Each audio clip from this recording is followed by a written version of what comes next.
In this segment, we will look through so-called simple power analysis attacks on DES and AES. And this refers to a set of attacks that utilize one or very few power traces to reveal key information. This often implies that not just a single point also of a trace is used, but really the trace in its entirety. And we will try and do just that. I will give you two examples. One is the one for AES, which you will also find in your handout. And then I'll give you another example just for fun, which is based on an analysis of the DES cipher. So let's have a look. I expect that you are familiar by now with AES, either by looking back on Crypto-A or by having implemented AES in the first part of this unit. You've had a lot of explanations about how AES works on a low level in previous lectures, and one of your coursework tasks is as well to sort of understand AES well enough that you can eventually attack it. And one way of understanding it is by implementing it. When I use the word AES, I refer to AES 128, which is the instantiation of AES, which is based on the 128-bit data word as an input and 128-bit of key. You should know that AES comes in fact in three variations. They all use the same plaintext length or plaintext block size, but they've got three different key lengths. And I'm just interested in AES 128, which is the variation with a 128-bit key. This means that the state size and the key state size are identical. Both things can be represented as grids of 4x4.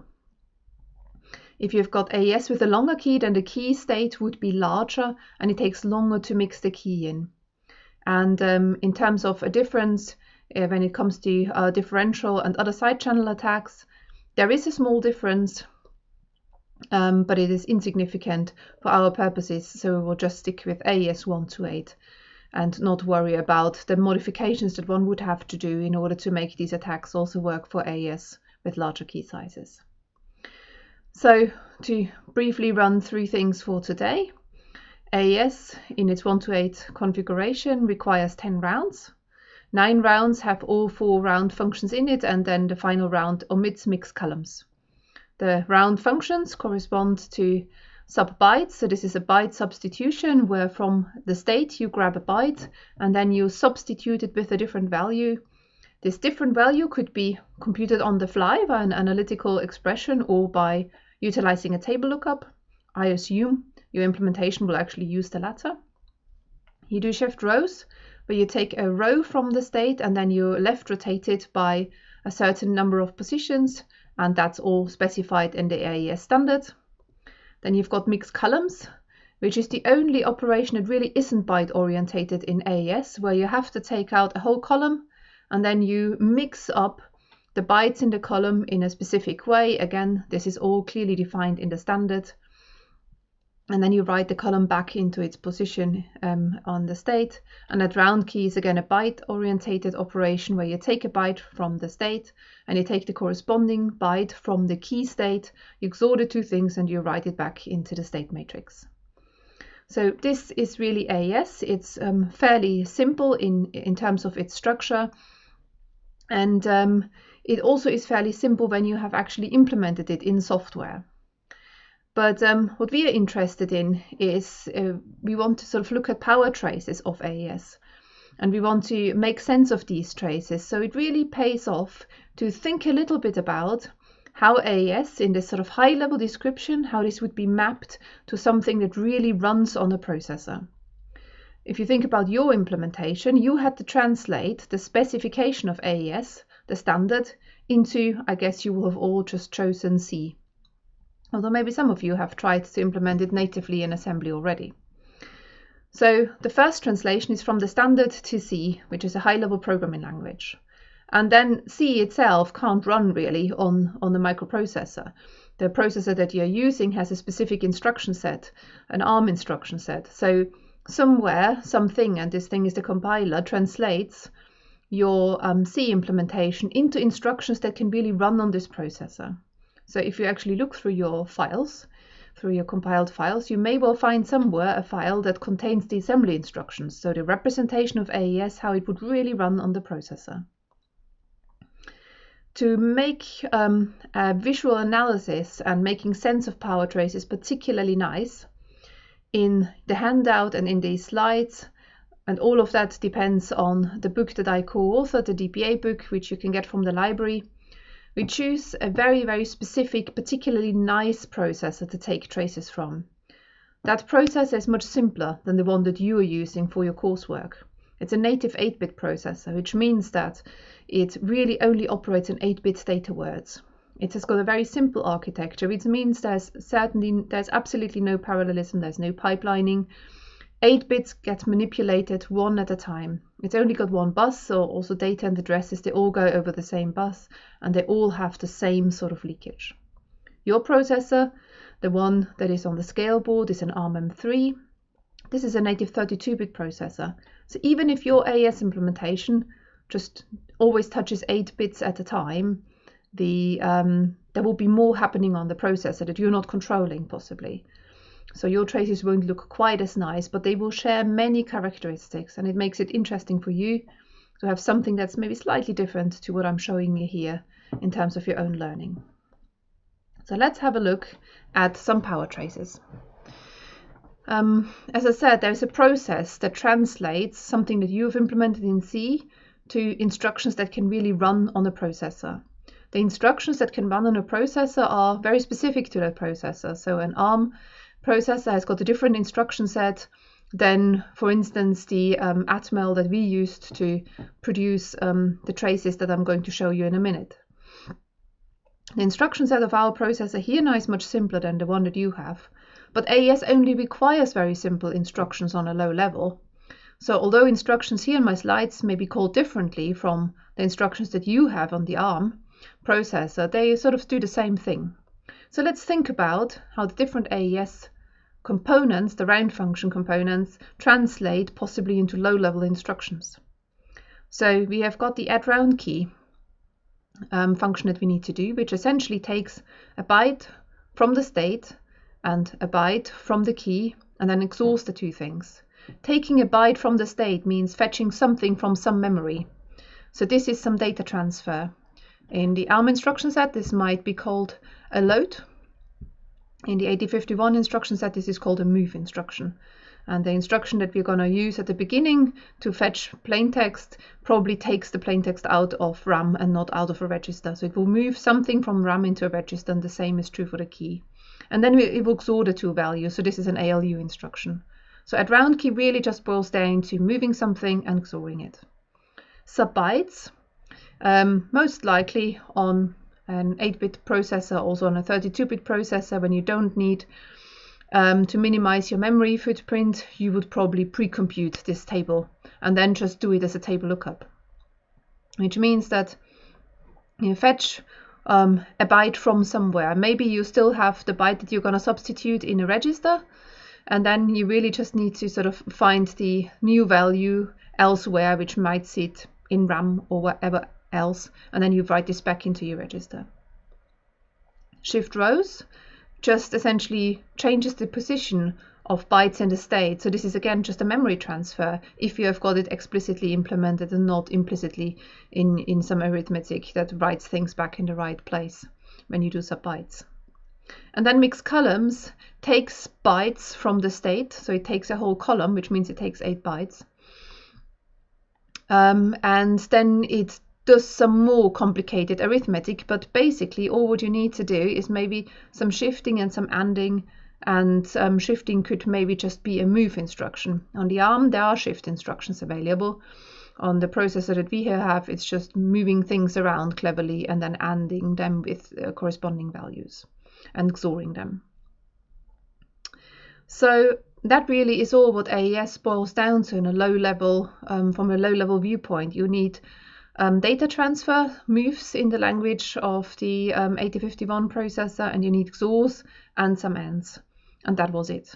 On your ARM, the instructions would be called differently, as I said, but it still would only be very, very few low-level instructions. What we would hope is that when we look at power traces of an AES, we can somewhere see features that correspond to the structure of AES. So there are 10 rounds, so we should see somewhere 10 patterns of some sort. And if we then start zooming into these 10 rounds, into a round or into two rounds, we should again see somewhere repetitive patterns that correspond to at round key subbytes, shift rows and mixed columns. We can't quite know a priori, unless we know how the source code looks like, in what exact order the operations will be. And this is because you may, for instance, faithfully follow the specification by essentially first doing all the 16 at round keys, then doing all the 16 subbytes, then doing an explicit shift row step, and then doing mixed columns.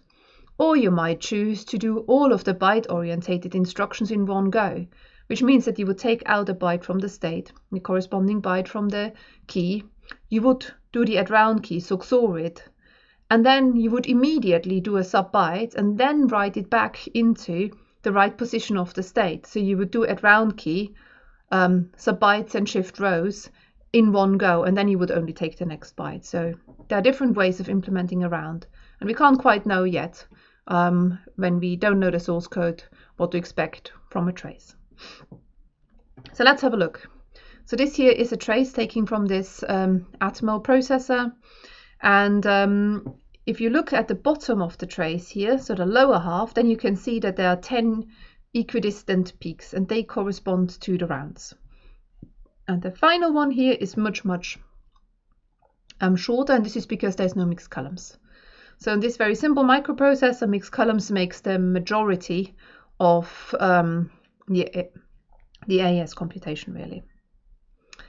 So let's start zooming in and see what features we can observe. Now these are 2 rounds.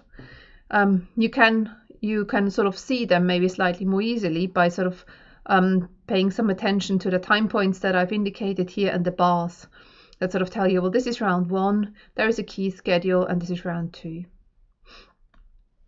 If we zoom in even further, now we've got just a single AES round. And here we are now trying to sort of see something that may correspond to the individual round functions.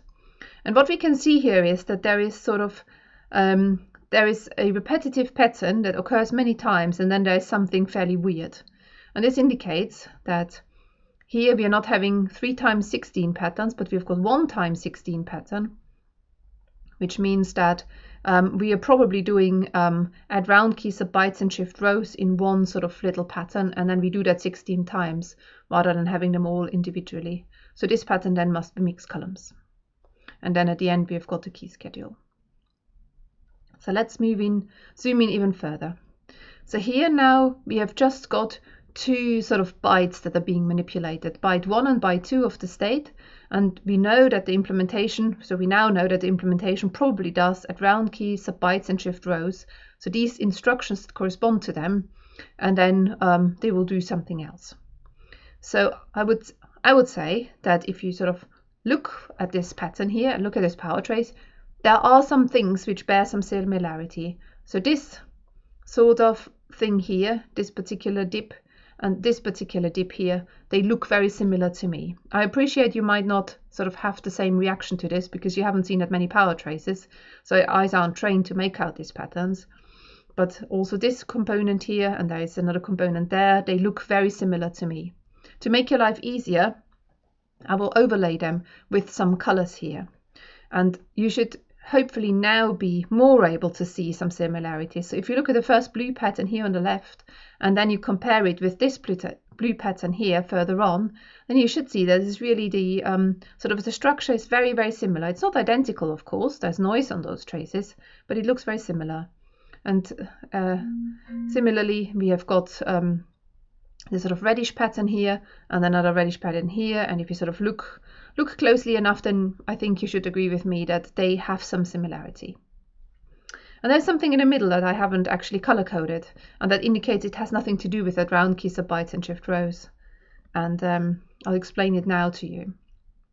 So here we go in even further. We now just look at the first byte of the previous sort of picture. And I have now annotated these power trace very precisely. So for very specific regions here, I've written down what the low-level instruction was that has actually been executed.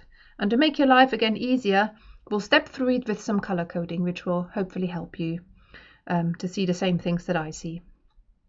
So the stuff that I hadn't color coded before is because it corresponds to me setting a trigger signal to making my own life much easier when interpreting this particular figure and to making a nice figure for you. So on the processor, I'm setting a specific pin. I'm raising the voltage on a specific pin to trigger the scope to only record something that I'm interested in. So I've here got a trigger signal, which is implemented as a call in assembly. And it does nothing else but go and set a bit and then return from this call. And this here is the lcall function. This is setting a bit, and this pattern here is returning from the lcall. And then the actual stuff that interests me about AES occurs. So we are essentially loading a state byte. So we're having a move instruction from a specific memory location. Then we are adding the round key by doing an XOR.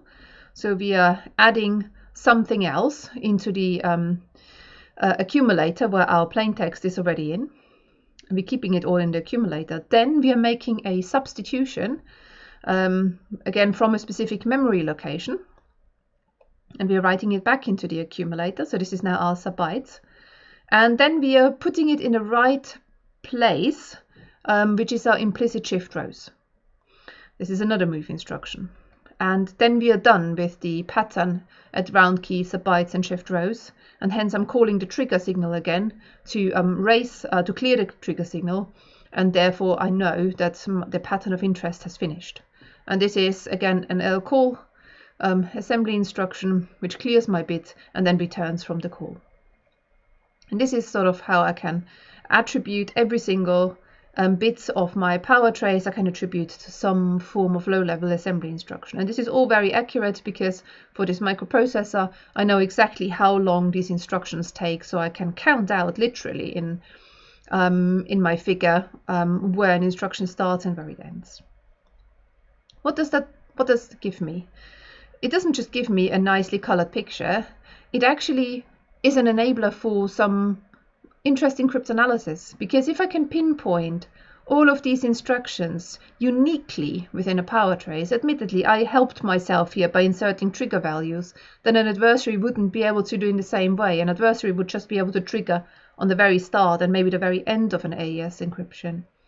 But if an adversary spends considerable time and energy into identifying the points or the parts of a power trace that correspond to specific parts of the AES encryption function, like an add round key or a sub bytes or a shift rows or a key expansion, whatever, then they may also be able, because they may have characterized the power consumption of that processor, to relate the heights of the patterns here to specific Hamming weights. And we've talked about this before, that Hamming weights are often a very useful way of understanding the power consumption, because it corresponds to certain characteristics of CMOS and of bus transfers. So sometimes if you're able to sort of pinpoint a specific instruction, you may also be able to profile it, and then with the profile you can say, oh, my SBox output in this particular trace had Hamming weight such and such, and that will help you with cryptanalysis. And if you can do that for many intermediates of AES, you can definitely do some very clever cryptanalytic things with it. And there are a number of papers out there which you could try and track down and sort of skim read, at least, to get a feeling for what people can do with a little bit of extra information cryptanalytically.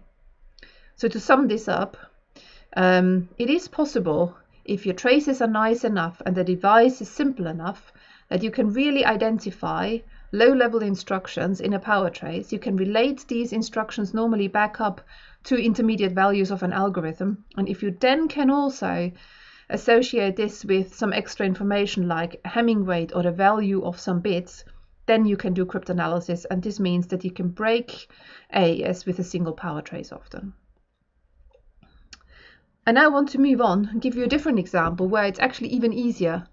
And this is an example for a block cipher called DES, the data encryption standard. This is what people used before AES. It's in fact what people still use today. In a banking industry, most things are based on triple DES, which is just 3 times DES with 2 different keys. So let's try and look at some DES power traces. And for that, again, we need to roughly understand how DES works structurally. So DES shares a number of similarities with AES in the sense that it's an SP network. So it has got a substitution and a permutation layer. It requires a key schedule. But then it has also has got a number of differences. It's a Feistel cipher, which means that its state is represented as two distinct chunks. In the case of DES, both chunks have got the same size. This is why we call them left and right half. And only the right half is ever subjected to the round transformation, which consists of an E, an expansion, the key XOR, then there's the substitution layer, and then there's another permutation layer. And then in order to start mixing this with the left half, you XOR the things together, and then you swap left and right half, such that everything eventually gets fed into the round function. And a bit like in AES, the key schedule is kind of similar to the round function, because here everything is based on permutations and then also, of course, a substitution. The key schedule here basically just relies on permutations. There's no substitution in the DES key schedule. It's much more lightweight. As a result, DES requires many more rounds to achieve good mixing than AES, although it has a much smaller key. So DES keys, there are 64 bits nominally, but of the 64 bits, only 56 bits are really truly random. So you need 16 rounds to mix in 56-bit keys, whereas in AES you only need 10 rounds to mix in 128-bit keys. And DES was designed decades ago, at a time when people didn't really believe that crypto would ever be implemented in software. So DES was designed with hardware in mind, which means that all of these round function elements, they are very nice in hardware, but they are really not nice at all in software. So the permutations here, they have got no structure. They are really just random looking permutations, which means that in hardware that's not a problem. You just have sort of bits and wires. But in software you have to essentially encode tables which tell you where a bit in the input needs to go in an output. And so let's have a look at the DES power trace. So here we've got a single DES operation. And if we look here again, so what's the bottom half of the picture, then there are these sort of little peaks here that always occur. And if you count them carefully, you will see that there are 16. We'll zoom in. So here's just one round, and I have already annotated it. So I've not this time I haven't written down assembly instructions. I've just related it to the DES round function.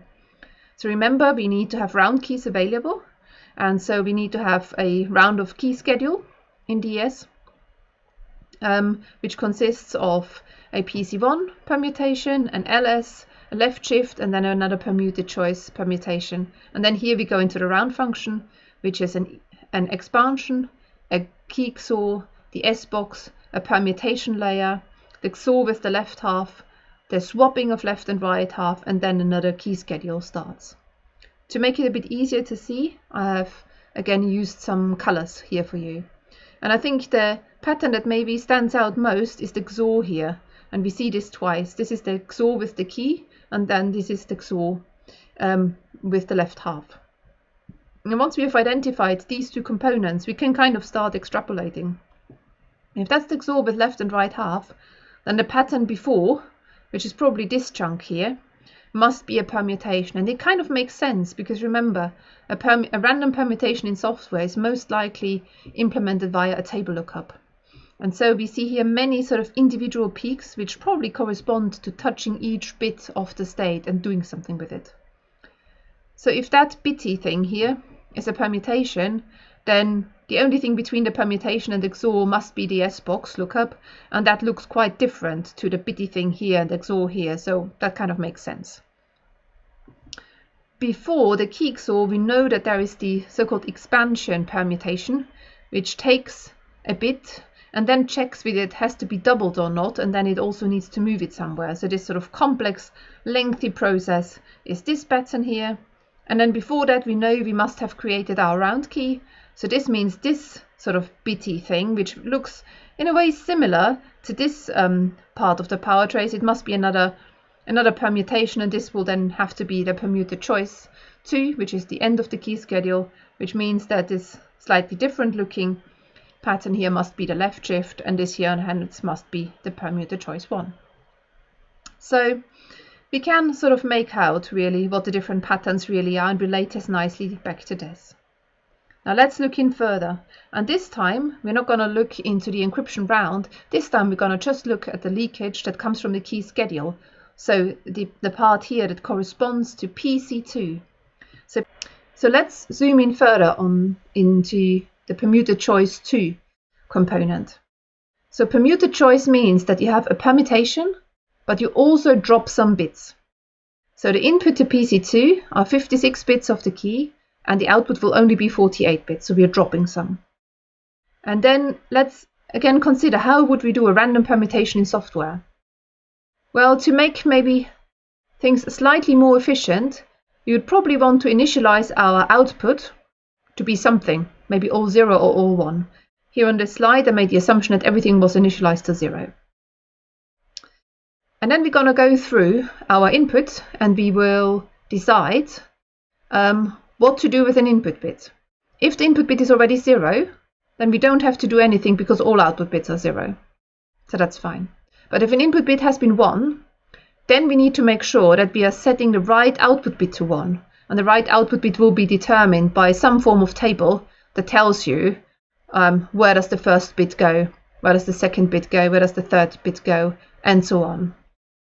Whereby you would only have table entries for the bits you are not dropping. So most likely, hence, you will have some form of for loop where you run through things. You initialize all the bits, all the output bits to something, and then if the input bit is 1, then you will have to make a table lookup and make sure that the output bit in the right position is 1 as well. So this would be sort of our core implementation of a permutation in software, a bitwise permutation. And if you look at this piece of code, then I think all your alarm bells should ring. This is conditional branching, and this is completely key dependent conditional branching. It's really like in the RSA example that we saw already. If and only if a key bit is 1, we do something special. So now let's look at this power trace that we have here that corresponds to just PC2. And what we can observe immediately is that we have sometimes got just these small peaks, and then sometimes we've got these large peaks. And what this means is that we've got a small peak followed by a small peak. Then it probably means that the key bit has been 0, so nothing had to happen. But if we have got a small peak followed by a large peak, this probably indicates the key bit has been 1, because we have to do something, and then we've got to do something for real, so we have to sort of do this extra operation. So with that in mind, if we now scan through this power trace, then we can see small peak followed by small peak. Well, this must have been 0. Then we've got small peak followed by large peak. Well, this means it must have been 1. And then we have got small peak followed by large peak, so this must have been 1. Small peak followed by small peak, this must have been 0. And so we can read off the key, really like in the case of RSA, by just looking at a single nice trace. So, to conclude, SPA also works on this. It works particularly nice if you've got a software implementation of DES. This cipher really doesn't lend itself for it. It's very hard to make it efficient if you have to go for software. One of the key important things about these kind of analysis methods that just rely on a single trace is that the trace needs to be fairly clear, and you may not get this in practice. But sometimes you can in fact get a device to do multiple encryptions or decryptions with the same plaintext or ciphertext, which means that you can have many traces for the same static input data, and then you can average over these traces and, so to speak, clear up your traces. And there are all sorts of signal processing techniques out there that can make a noisy trace or a set of noisy traces into a much nicer representative average trace. And then you can be in business if you're capable of identifying components in a power trace and relating them to intermediate values. You may be able, with the other features that the power trace has, to sort of get some clues about maybe Hamming weights or specific bits of those intermediate values. And this will help classical cryptanalysis tremendously. And hence often you can then break a cipher with just sort of a single trace.